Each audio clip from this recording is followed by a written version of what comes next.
오늘은 부열을 하게 되는데, 요게 전 시간에 이제 열에 대해서 하다가 이제 요걸 하나를 남겨놓고선 끊어졌어요. 이게. 지금 우리가 아는 이 한자, 요거는 뭐냐면은 칼도자. 요것도 칼도자지만은 요거는 칼을 세웠다 해서 선칼도라서 선칼도를 부수로 하는 그런 문자에 대해서 알아보는 중입니다. 근데 그 중에 하나가 요 버릴 열자죠. 그 열자가 들어간 것은 후열이라는 게 있어요. 후열.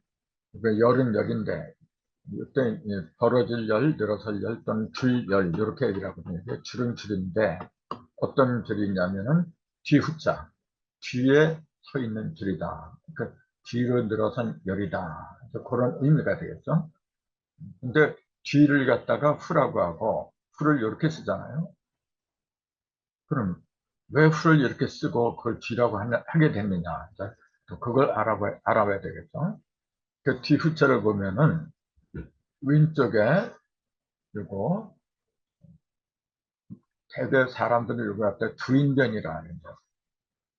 이렇게 사람이 있잖아 하나지만은 이것도 사람이 인으로 봐요 사람들이. 그래서 두 사람이 있는 두인변이다 이렇게 얘기를 많이 해요. 근데 원래는 이게 뭐냐면 척이라 그랬죠. 조금 걸을 척 그랬잖아요. 요거 하면 요거 생각나죠. 이게 우리 합하면 단일행인데 요거는 뭐냐면은 척이라 했죠.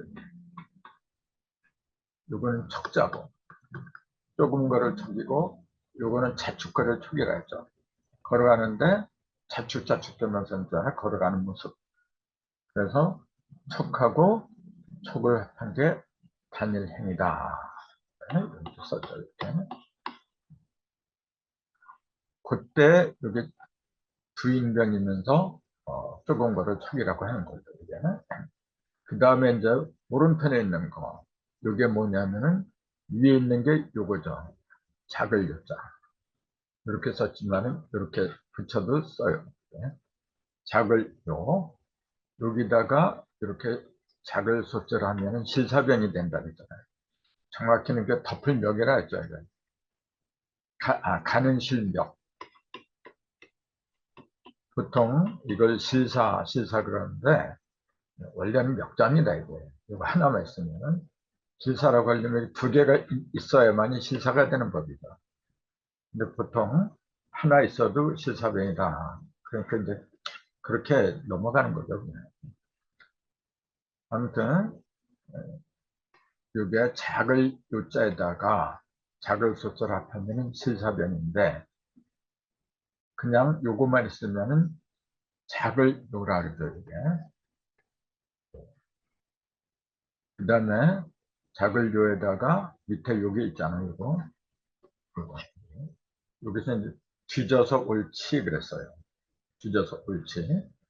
그래서 조금 걸어 척하고 작을 요하고 뒤져서 옳지하고 세 개를 합한 문자가 뒤후자입니다. 뒤를 가리키는 이 문자를 이렇게 복잡하게 썼느냐? 그러면 이게 원래는 갑굴문에 그려져 있는 거예요. 갑굴문에 보면은 이렇게 이게 조금 아까 조금 거를 척이라 했잖아요. 이렇게 왼편에 이런 글자를 써놓고 오른편은 뭐냐면 발을 그려놨어요. 사람의 발을 그렸는데 족쇄에 묶인 발을 그려놨어요.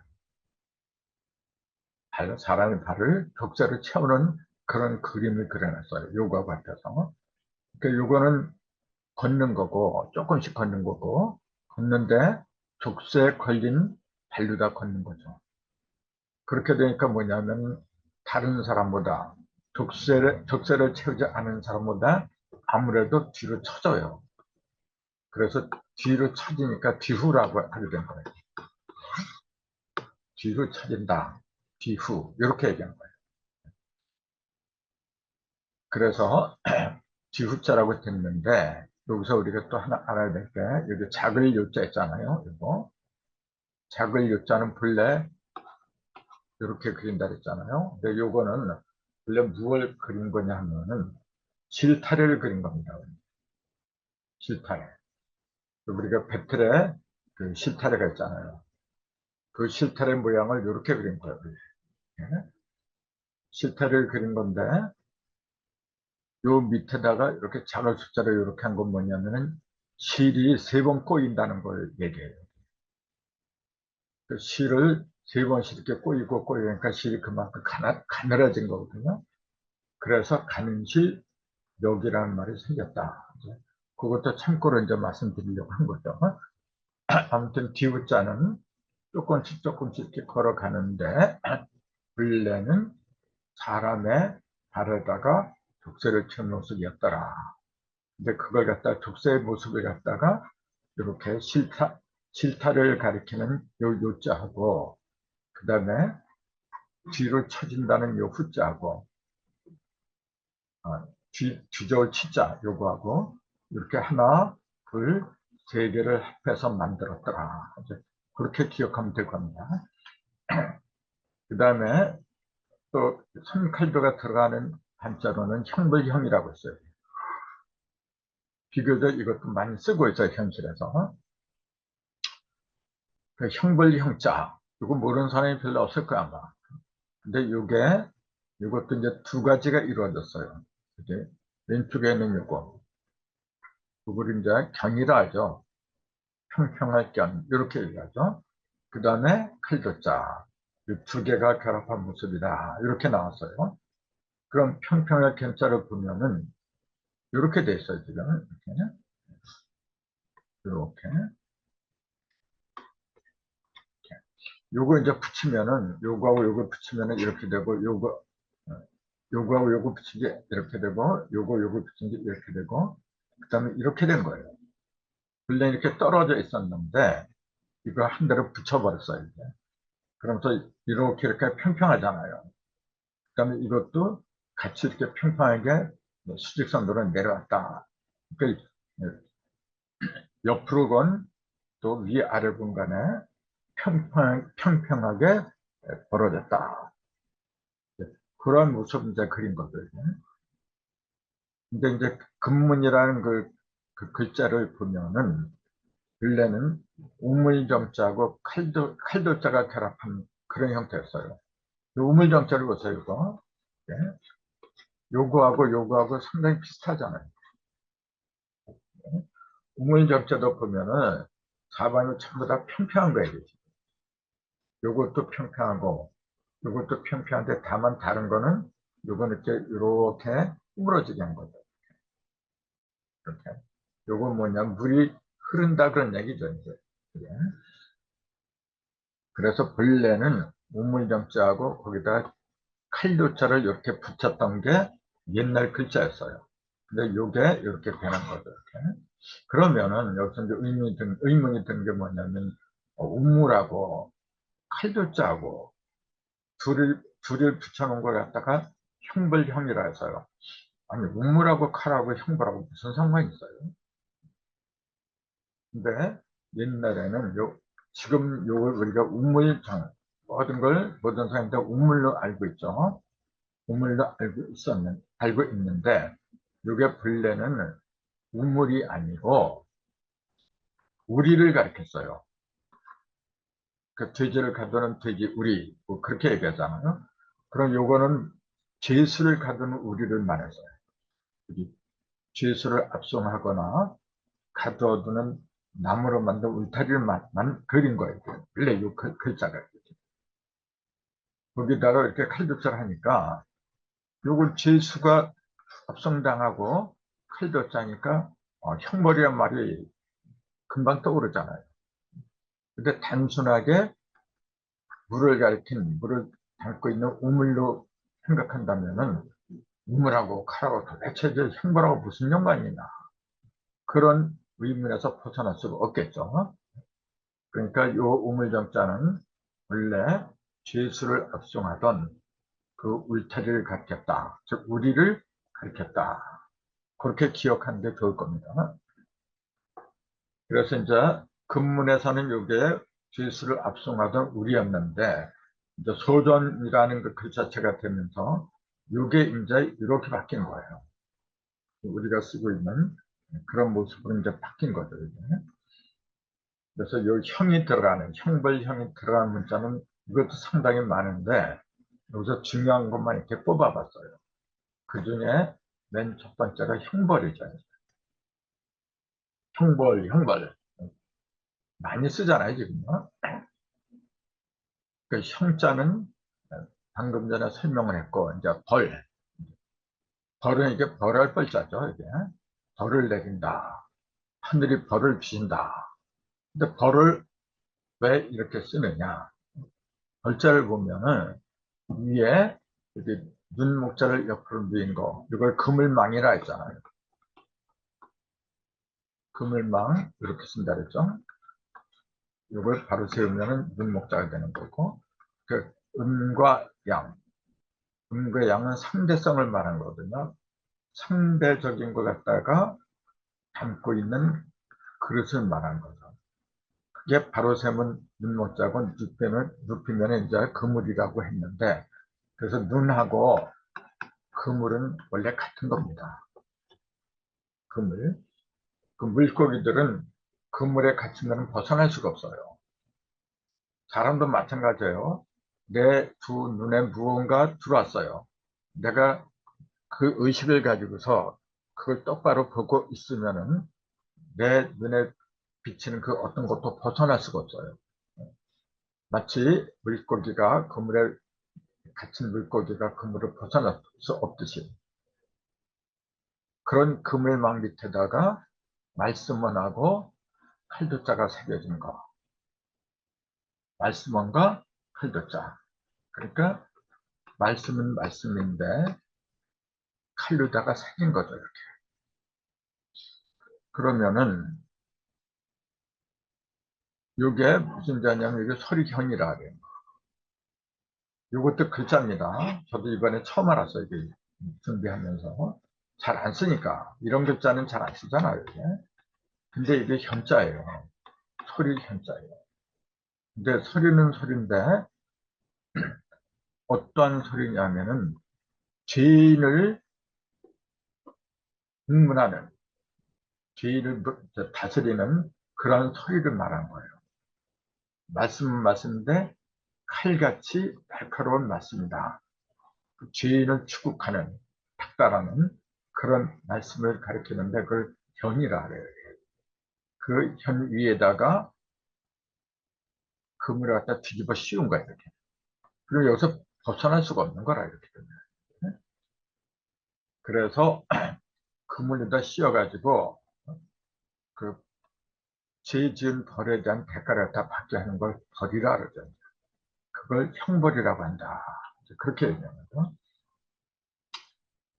그 다음에 이게 소리현이라 그랬잖아요. 말씀 안에다가 칼도자. 근데 원래 소리현은 이렇게 써요. 이런 현자는 많이 써요, 지금도. 근데 이런 현자는 잘 안 써요. 그러니까 나도 몰랐는데 이런 게 있다는 걸 이번에 알게 된 거죠. 요거는 입자하고 거물이 현자잖아요. 검다고 하는 거는 색깔이 시커멓다 그런 얘기가 아니고, 검다고 하는 건 뭐냐면 잘 안 보인다는 얘기예요. 너무 깊으면은 잘 안 보여요. 또 소리가 너무 이렇게 좀 멀리 있어도 들락말락 하면 어둡다 그래요, 소리가. 왜 소리가 이렇게 어두워? 그래서 색깔을 가리킨 게 아니고 아주 작은 거, 가물가물한 거. 그래서 이걸 보면은 여기 뜻없는 머리줄에다가 조금 아까 말한 이게 작을 요라 그랬잖아요. 요 밑에다가 이렇게 하면은 가면실 멱이라 그랬잖아요. 여기. 이렇게 이게 뜻없는 머리에다가 작을 요자를 하니까 머릿속이 작아진 거예요. 그 잘 기억이 안 나요. 가물가물. 그런 뜻으로 검을요라고 한 거지, 검을현이라고 한 거지, 색을 가리킨 게 아니더라. 이제 요 현자가 천전만에 맨 처음에 나오잖아요. 하는 전까지 건물은 무한. 하늘은 현하고 그 천지현황이랄까요. 하늘은 변하고 땅은 황하다, 누렇다, 이제 그랬는데, 누렇다, 땅은 누렇다, 이렇게 얘기를 하는데, 조금 아까 하늘이 검다고 하는 거는, 실제로 검은 하늘이 어디 있어요? 하늘은 푸른색이지. 근데도 검다고 한 건 뭐냐면은, 안 보이는 거. 너무 아득하거나, 너무 작거나, 그렇게 하면 안 보여요. 그럴 때 하늘을 검다고 한 거고, 땅을 갖다 누렇다고 한 것도 실제로 땅의 색깔이 누렇다, 누른색이니까 그렇다, 이렇게 말하는 사람도 많아요. 많지만은, 물론 그렇죠. 땅이 대부분 누렇죠. 하지만은, 붉은 흙도 많이 있고, 검은 흙도 많이 있어요. 회색 흙도 많이 있고.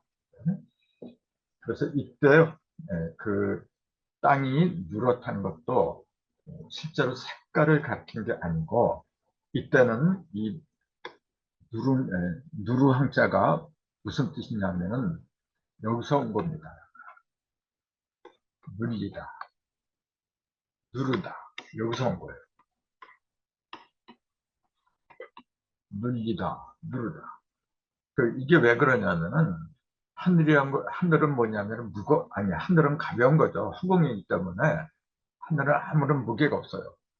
그래서 하늘은 위에 있게 말하고, 그래서 하늘을 양이라고 하는 게 뭐냐면 제일 맑고 가볍기 때문에 그런 거죠. 반대로 밑으로 내려앉은 게 땅이거든요. 밑으로 내려앉는다고 하는 건 뭐냐면 무거워진 거죠. 음을 가리킨 거죠. 근데 그거는 내려 눌린 겁니다. 말하자면. 밑에 뭐가 있는데 위에서 또 뭔가 내려서 쌓이고 눌리고 해서 이루어진 게 거대한 땅이거든요. 그래서 눌려서 이루어지는 거. 그래서 그 눌린 색 또는 누른 색, 그걸 누르항이다, 그렇게 이야기를 한 거지, 실제로 누런 흙을 가리킨 게 아니라는 거죠.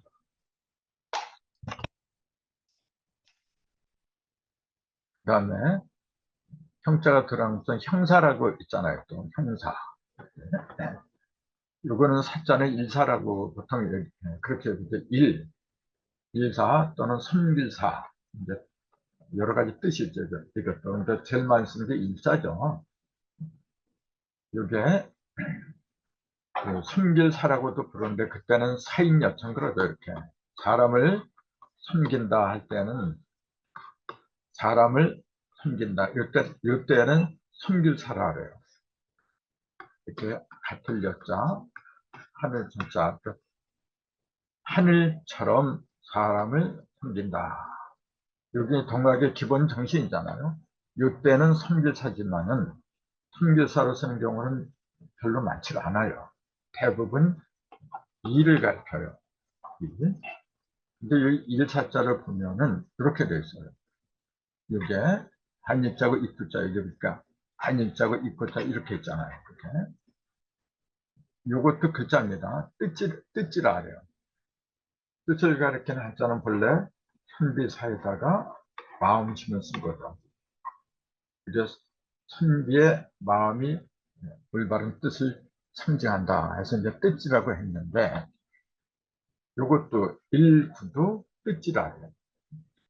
한 뜻이라고 하는 거는 한 입으로 나온다, 그런 얘기죠. 이랬다 저랬다 중구난방하는 게 아니라, 그것이 10과 1을 10일 선고를 한 그 선비의 마음하고 똑같아요, 지금.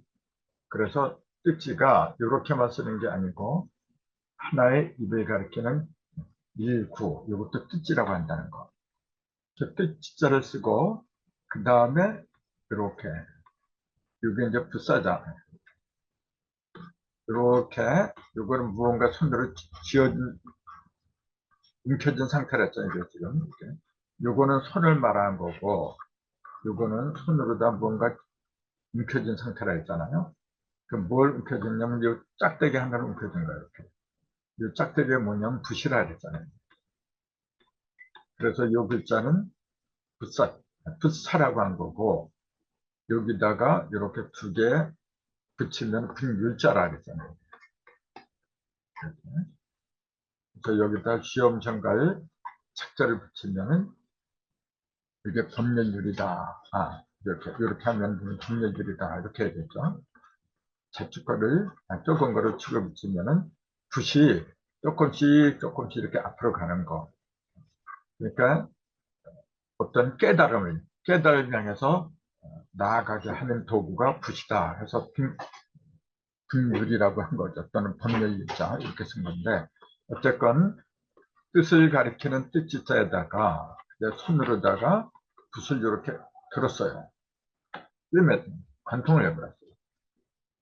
이거는 뭐냐면은 이 글자 어원이 본래 어디서 나왔냐면 제사에서 나온 겁니다.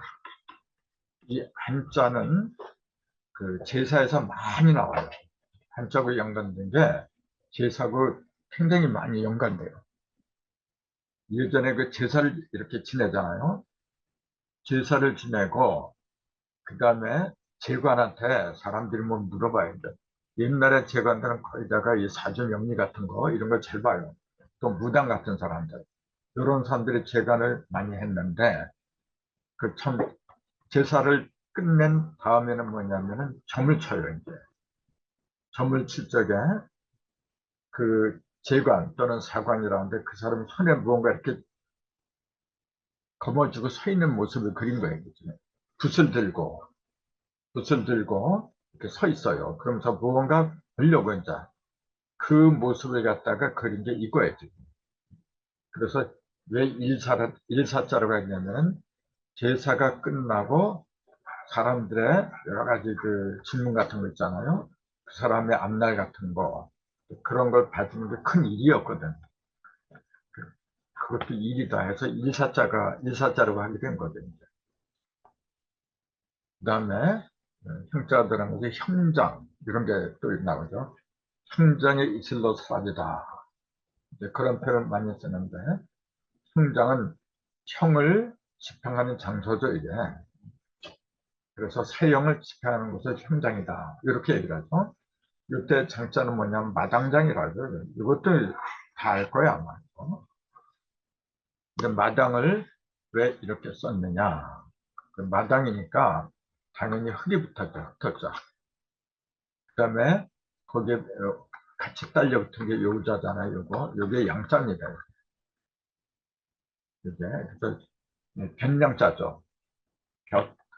여기 요 양자 토자 대신에 요걸 이렇게 쓰고 이렇게 쓰면은 음양할 때 양자가 되죠. 요것도 변양자죠. 그게. 근데 요거는 흑토자를 붙은 거고 흑토자 붙고 요거는 높은 언덕 자가 붙은 거죠. 요거하고의 차이는 뭐냐면 같은 변량이지만은 요 변량은 높은 곳에서 내려오는 볕을 말하는 거죠. 높은 언덕 붙자니까. 그러니까 높은 곳에서 내려오는 볕은 뭐냐면 태양빛을 말하는 거죠. 이게 햇빛. 그래서 이건 햇빛을 말해서. 근데 요거는 볕은 볕인데 흙토자가 붙었잖아요. 땅에 있는 볕을 말하는 거죠. 요건 흙은 땅을 말한 거니까. 땅에 있는 볕, 즉 땅을 밝게 하는 볕이다. 그렇게 얘기를 하는 거죠. 땅을 밝게 한다는 게 뭡니까? 땅을 땅이 넓어도 햇빛이 비치지 않으면 땅이 있는지 없는지 보이질 않아요. 그래서 햇빛이 쫙 내려비치면 땅이 넓어져요. 그래서 넓은 마당을 갖다 상징하는 거죠. 이렇게 되면 넓은 마당에 햇볕이 내리쬐는 모습을 그린 게 요거예요. 그래서 그걸 큰 마당장이라고 하게 된 거죠. 근데 그건 오픈의 설명이고 수리로 설명한다면은 이게 11 성도를 말하는 거죠. 1절 19하고 1절 3거 할 수 있는 천국으로 벌어진 게 다시 모여서 열십자를 만드는 생성의